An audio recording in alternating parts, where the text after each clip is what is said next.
Assalamualaikum warahmatullahi wabarakatuh. Saya Sri Relawati, nomor saya 01011913061. Saya di sini akan membawakan perbedaan dua jenis usaha. Saya ambil satu di bidang usaha jasa, yaitu paket, satunya di bidang kuliner atau makanan seblak. Saya akan memberikan penjelasan perbedaan di kedua jenis usaha tersebut, yaitu jasa paket dan jasa jenis usaha seblak. Dimana untuk usaha paket sendiri membutuhkan modal yang cukup besar, sekitar 50-100 juta. Nah, kenapa jasa paket harus mempunyai nilai nominal yang tinggi, yang besar? Maksudnya untuk jadi kalau sistem paket itu dia menanamkan modalnya di perusahaan tersebut, misalkan kayak paket JNT, Wahana atau Pos dan Biro. Jadi kita menanamkan modalnya di situ, makanya diperlukan modal yang sangat besar.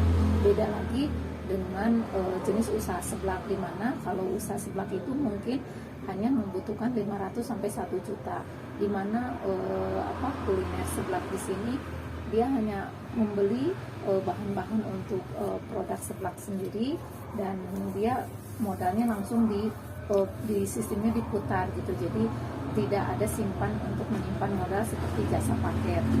Nah, untuk SDM-nya sendiri, kalau untuk SDM di jasa paket mungkin membutuhkan sekitar 4-5 orang admin, karena mungkin untuk input data, untuk melayani konsumen, dan untuk mengolah milik paket biasanya memerlukan SDM-nya yang lumayan banyak, itu sekitar 4-5 orang. Sedangkan untuk seblak mungkin SDM-nya hanya membutuhkan 2, satunya untuk kokinya, maksudnya satunya mungkin untuk melayani pembeli pemesanan apa-apanya gitu. Makanya diperlukan SDM-nya tidak terlalu banyak dibanding jasa paket. Nah, untuk operasionalnya sendiri, biasanya untuk paket itu biasanya dia membuka jam operasional itu dari pagi. Biasanya tergantung sih, ada yang pagi, ada yang memang pagi jam 9 atau misalkan jam 8. Tapi saya lihat di daerah saya sendiri, di daerah Parmindo, itu rata-rata mereka buka paket itu mulai dari jam 10 pagi sampai jam 10 malam. Tapi biasanya jam 10 malam juga masih dia masih continue, masih kadang sampai jam 12 sampai jam 1 mereka masih buka. Nah, untuk operasional seblak sendiri biasanya dia buka dari pagi jam 10 pagi dan biasanya dia selesai di jam 10 malam. Nah, untuk operasional tersebut tidak terlalu membutuhkan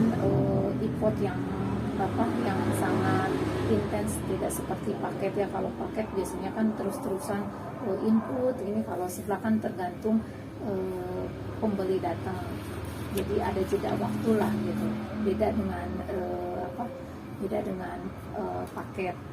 Untuk pemasaran paket biasanya di tiap wilayah, seperti di wilayah saya sendiri di daerah Parmindo, biasanya dia sudah mempunyai wilayahnya tersendiri. Jadi tidak diperbolehkan untuk membuka wilayah paket yang berdekatan. Jadi biasanya satu wilayah, misalkan satu Parmindo itu satunya di Malang, jadi nggak boleh berdekatan. Beda seperti seblak ya. Kalau seblak mungkin bisa di mana aja ya, bisa berdekatan atau jaraknya 500 meter atau misalkan 200 meter masih bisa. Tapi beda dengan jasa pemasaran untuk paket itu tidak boleh. Jadi satu wilayah itu hanya boleh satu. Nah, kenapa satu wilayah harus hanya ada satu? Karena kalau untuk sistem paket kan biasanya dia target ya. Jadi misalkan 1 bulan atau 1 minggu atau 1 bulan biasanya targetnya berapa sih wilayah ini. Nah, biasanya itu direview oleh jasa paketnya tersendiri, misalkan seperti JNT, cepat, atau misalkan Wahana atau kantor pos. Biasanya mereka punya targetnya tersendiri, misalkan 1 minggunya harus berapa paket, atau misalkan 1 bulannya harus berapa paket. Beda ya sama seblak. Kalau seblak kan tidak, untuk pemasarannya lebih gampang ya. Mungkin untuk seblak itu bisa pasang spanduk atau misalkan poster, misalkan di warungnya sendiri pasang aja misalkan harganya berapa, menunya apa. Nah biasanya orang tertarik dengan spanduk atau sabun yang mungkin dibuat menarik gitu, jadi orang-orang penasaran nih, oh ada seblak ini nih gitu, bisa ingin mencoba. Nah biasanya pemasaran untuk seblak juga banyak ya, bisa melalui aplikasi. Nah biasanya sekarang kan udah banyak ya, udah digital marketing, jadi untuk pemasaran itu tidak terlalu sulit. Jadi kita tinggal klik aplikasi, misalkan apa yang kita mau, yang kita butuhkan, tinggal kita klik. Nah nanti kita bisa pesan menu di situ, dan nanti kita bisa diantar gitu kalau kita misalkan malas keluar. Nah biasanya pemasaran itu bisa pakai GoFood atau Shopee Food atau GrabFood. Nah sekarang untuk pemasaran lebih gampang lah untuk masalah kuliner. Nah juga sama untuk jasa paket, biasanya juga kita misalkan kalau paket sih biasanya jemput bola biasanya, jadi tidak selalu menunggu pelanggan datang ke kita. Biasanya kita, karena kita ditarget, biasanya kita jemput bola, jadi kita datang ke pelanggan, kita ambil paketnya, baru kita input. Demikian penjelasan perbedaan di antara dua jenis usaha jasa dan kuliner seblak. Assalamualaikum warahmatullahi wabarakatuh.